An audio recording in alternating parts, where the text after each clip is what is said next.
हमारी एपिसोड की स्टार्टिंग होती है एक पहाड़ से। किसी ने उसको बीच में से चीर दिया होता है। उसके बाद हमको दो लोगों को दिखाया जाता है जो आपस में लड़ रहे होते हैं। हमारा जो एमसी होता है एक बुड्ढे को पहाड़ के तलवार मार के फेंक देता है, जिस वजह से वो पहाड़ पे जाके टकराता है, बैंग, और वहाँ पर पहाड़ के सारे टूट चुके होते हैं। उसके बाद वो जहाँ पर भी लड़ते हुए जा रहे थे सारे पहाड़ वहाँ पर तबाह होते हुए जा रहे थे। इसके बाद जो ब्लैक ड्रेस वाला बुड्ढा था वो हमारे एमसी के छाती में तलवार घुसेड़ देता है और उसके बाद वो पीछे चले जाते हैं। उस बुड्ढे का नाम है डुग्गू क्यू भाई, तो हम इसको प्यार से डुग्गू बुलाएंगे। और हमारे मेन कैरेक्टर का नाम है जिरेनचीन और डुग्गू हमारे मेन कैरेक्टर से कहता है, जिरेनचीन आपके पास निश्चित रूप से स्वर्ग के नीचे सबसे मजबूत स्थिति के लिए मुझसे लड़ने का कौशल है, लेकिन यह अफसोस की बात है कि आपका दिल बहुत नरम है। और हमारा मेन कैरेक्टर कहता है, धिक्कार है, मैं एक एक्सचेंज से हार गया और ये अफसोस की बात है और मुझे अंतिम बार तलवार कला के साथ कोई कोशिश करने का मौका नहीं मिलेगा। इसके बाद हमारे मेन कैरेक्टर के पास कोई पावर आने लगती है और उस समाने के बाद हमारा मेन कैरेक्टर कहता है, जहरीला पल पल थंडर टेक्निक, और वो उसी वक्त ब्रेक थ्रू कर जाता है और कहता है, गॉड की शाही तलवार दुनिया और मेरी आत्मा को चकनाचूर कर दो।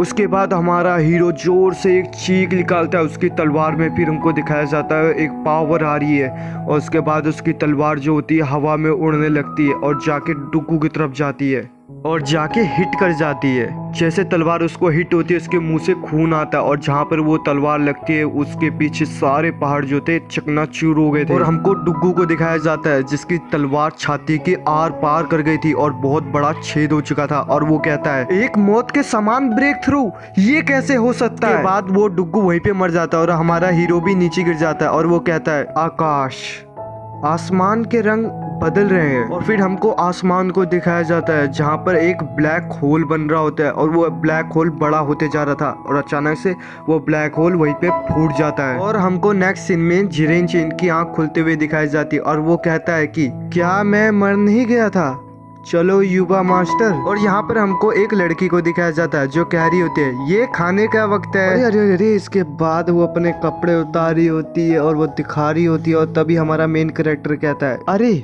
तुम गंदी चीज हो, जल्दी करे और अपने उन चमकदार टुकड़ों को ढके। अरे चमकदार किसे कह रहा है, अरे भाई वो उसी में तो जन्नत है। और यहाँ पर हमको हमारा एमसी जो था वो 5 महीने का दिखाया जाता है और वो लड़की यहाँ से चिल्ला के भागती है, भागते भागते बोलती है, मालिक मेरा चांद का टुकड़ा युवा मास्टर बात कर रहा है। और फिर हमको दिखाया जाता है एमसी बोल रहा होता है, मैं इतना छोटा कब हो गया, मुझे केवल वो समय याद है जब मैं एक कमीने डुग्गू के साथ फाइट लड़ रहा था, जब हम एक दूसरे को मार डाले थे और फिर आसमान बदल गया। और वो हैरान होके बोलता है, क्या आसमान बदल गया है? बिल्कुल नहीं, क्या मैंने दूसरी जगह जन्म लिया है? मैं कहाँ पर हूँ? हर चीज बहुत अपरिचित लग रहा है। क्या यहाँ कोई विदेशी देश हो सकता है? मुझे जल्दी करना होगा, मैंने उस बूढ़े कमीने डुग्गू को मार डाला है तो इसलिए उसके शरीर के अवशेष वहाँ बचे होंगे। मुझे जल्दी से अपने विलेज में वापस जाना है। और कोई यहाँ अंदर आके कहता है, जिरान केवल 6 महीने का है, वो कैसे बात कर सकता है?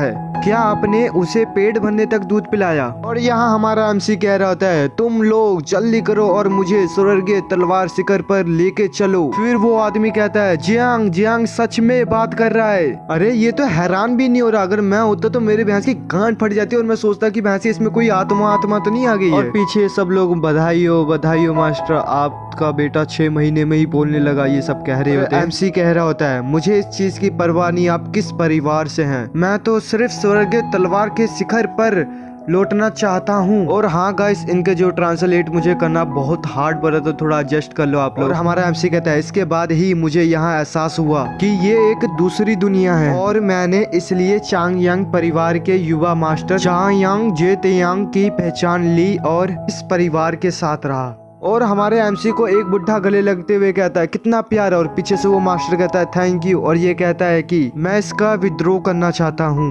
तू ये कह रहा, मैं होता तो कहता कि बुड्ढे तेरी माँ की। यार मैं कह नहीं सकता वरना यूट्यूब वाले स्ट्राइक दे देंगे। और यहाँ पर अब 3 साल बीत जाते हैं, यहाँ मेरे अपने पिछले जिंदगी की यादें हैं। और ये सब हमारा एमसी मन में कह रहा होता है, पिछली बैंगलिक तलवार तकनीक का अभ्यास करते हुए मैंने अपनी पिछली दुनिया में लौटने की खोज जारी रखी।